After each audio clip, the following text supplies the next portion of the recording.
Maintenant, en ce qui concerne la délivrance, on doit se rappeler d'une chose.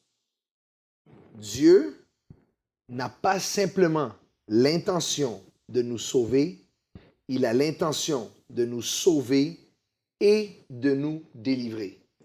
La problématique, c'est que souvent, quand on pense délivrance, on pense aux gens du dehors. Donc, on pense à tous ceux qui sont dans le monde et qui ont besoin de délivrance. Comme si, d'une manière magique, la seconde qu'on dit « Jésus entre dans ma vie », automatiquement qu'on dit ça, tous les démons nous laissent. La vérité est celle-ci. Il est effectivement impossible que le Saint-Esprit et un démon résident dans la même pièce. Mais il est possible que Saint-Esprit et un démon résident dans la même maison.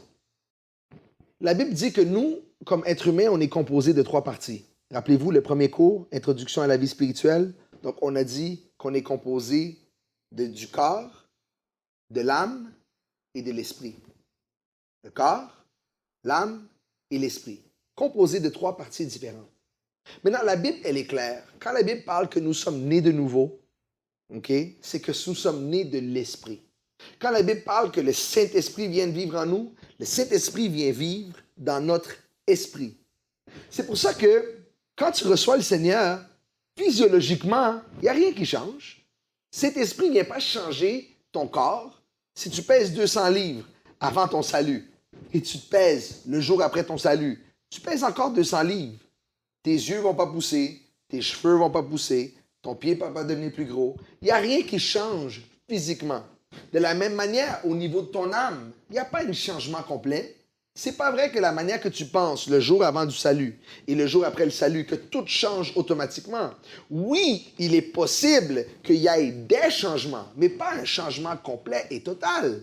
C'est pour ça que la Bible va dire « Soyez transformés par le renouvellement de votre intelligence. » Parce qu'il y a encore un processus qui doit prendre place dans ton âme, dans ta tête, qui fait partie de ton âme. De la même manière, émotionnellement, oui, Dieu peut faire un travail quand tu reçois le Seigneur, mais c'est pas vrai que émotionnellement, le jour que tu reçois Jésus, que toutes tes blessures sont automatiquement tous guéries. Ça serait ridicule de penser ça. De la même manière, Saint-Esprit peut être dans ton esprit. Il est impossible qu'un démon rentre dans ton esprit puisque le Saint-Esprit est là. Mais dans les autres pièces, tu peux avoir besoin de délivrance au niveau mental, tu peux avoir besoin de délivrance au niveau émotionnel, tu peux avoir besoin de délivrance même au niveau physique. Écoutez, une chose est certaine, la lumière est plus puissante que les ténèbres. En d'autres termes, disons qu'on dit que ton esprit dans une maison représenterait la chambre à coucher. Si tu rouvres la lumière de la chambre à coucher, il peut encore faire sombre dans le salon. Et il peut encore faire sombre dans la cuisine. Maintenant, si tu rouvres la porte de la chambre à coucher, les ténèbres du salon ne vont pas rentrer dans la chambre à coucher. C'est la lumière de la chambre à coucher qui va commencer à rentrer dans les ténèbres du salon.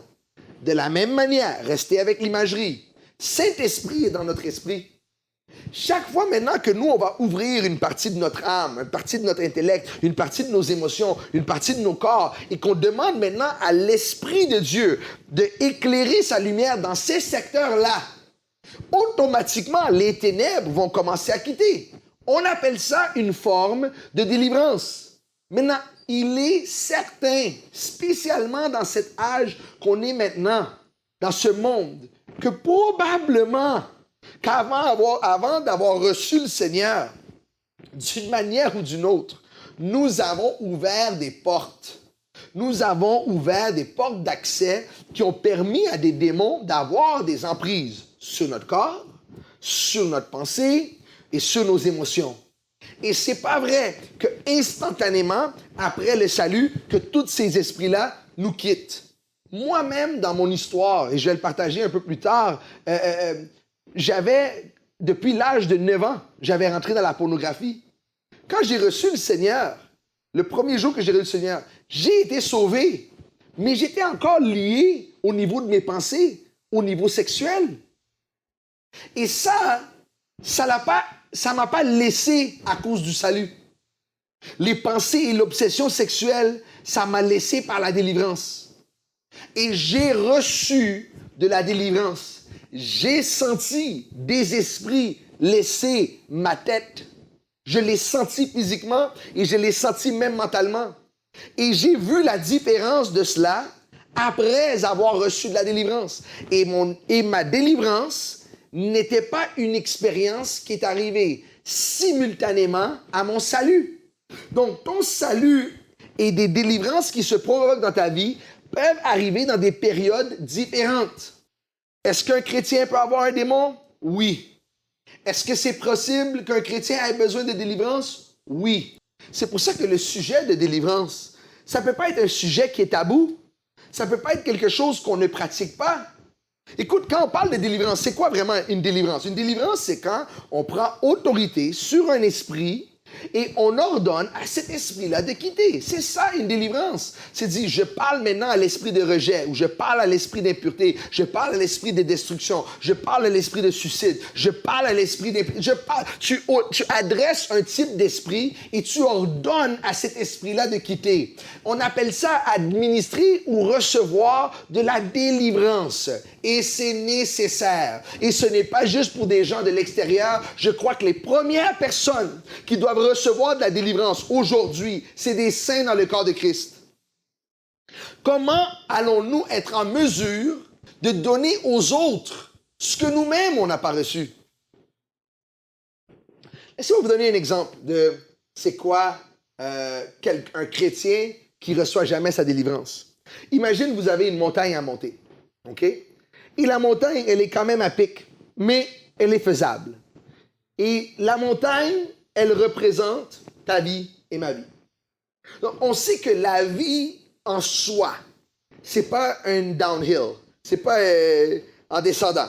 La vie, là, c'est en montant. La vie a des obstacles, elle a des difficultés. La vie, elle n'est pas facile. Donc, déjà, la vie elle-même, elle requiert un effort pour le passer. Maintenant, imagine si, à part de te donner la montagne à monter, je prends un sac à dos, je la remplis avec 50 kilos, je mets un sac à dos avec 50 kilos sur ton dos. Et je te dis maintenant, monte la montagne. Qu'est-ce que tu vas trouver plus difficile? La montagne ou le 50 kilos? À un moment donné, tu vas trouver la montagne insupportable. À un moment donné, tu vas arrêter dans ton chemin et tu vas dire, Seigneur, je ne sais pas pourquoi tu me donnes cette espèce de vie-là à vivre. Je ne sais pas pourquoi tu me mets toutes ces difficultés-là. C'est tellement difficile. C'est tellement difficile passer au travers de la vie. Je ne comprends pas, Seigneur, c'est pas juste. C'est trop dur. Mais le problème, c'est pas la montagne. Le problème, c'est le poids que tu as sur ton dos. C'est parce qu'il y a des chrétiens que leur logique, c'est celle-ci. Le 50 kilos que je porte dans mon dos, c'est Dieu qui m'a donné ce fardeau-là. Pourtant, si tu lis la Bible, dans Matthieu 11, versets 28 à 30, la Bible va nous dire, « Prenez mon fardeau sur vous. » Et après, il va dire, « Mon fardeau, il est lourd, il est doux. Mon fardeau, il est léger. » Donc, si le fardeau de Christ, il est doux, il est léger, il ne peut pas être 50 kilos. Donc, souvent, pour retourner à mon illustration, le 50 kilos qu'on essaye de monter avec, ce 50 kilos-là, c'est la délivrance. C'est tous les démons, c'est toutes les séquelles qu'on a dû passer, c'est toutes les expériences, c'est toutes les portes, c'est tous les pactes qu'on a faits, que le diable a pris une emprise sur nous et qui rend notre vie lourde et qui fait en sorte maintenant que l'appel de Dieu semble insupportable. Mais le problème, c'est pas la montagne, le problème, c'est le poids dans ton dos. Imagine maintenant si on te dit, « Hey, mon ami, tu peux enlever 45 kilos. Dieu y a seulement mis 5 kilos. Tu as 5 kilos à porter et tu as la montagne à monter. » Tu vas te dire, « Mais écoute, ça c'est faisable. » Et le diable, lui, il dit, « Non, non, le 50 kilos, ça c'est le fardeau de Dieu. C'est Dieu qui te met toute cette oppression-là. C'est Dieu qui permet que tu marches dans la maladie. C'est Dieu qui permet que tu aies toujours des problèmes de finances. C'est Dieu qui... » Et là, on commence à se dire que c'est Dieu qui nous lance plein de souffrances et c'est une cacophonie de stupidité. Quand en réalité, La seule chose qu'on a besoin, c'est reconnaître c'est où les domaines dans ma vie où est-ce que j'ai besoin de délivrance. Comprendre que le Seigneur qui m'a sauvé veut me délivrer, passer par un processus où on se débarrasse des poids, des démons qui sont liés sur nous pour qu'on puisse pas simplement marcher notre vocation céleste, mais qu'on fait comme Paul, on court dans la vocation qui est là pour nous. Nous devons être décidés à être délivrés. Écoutez,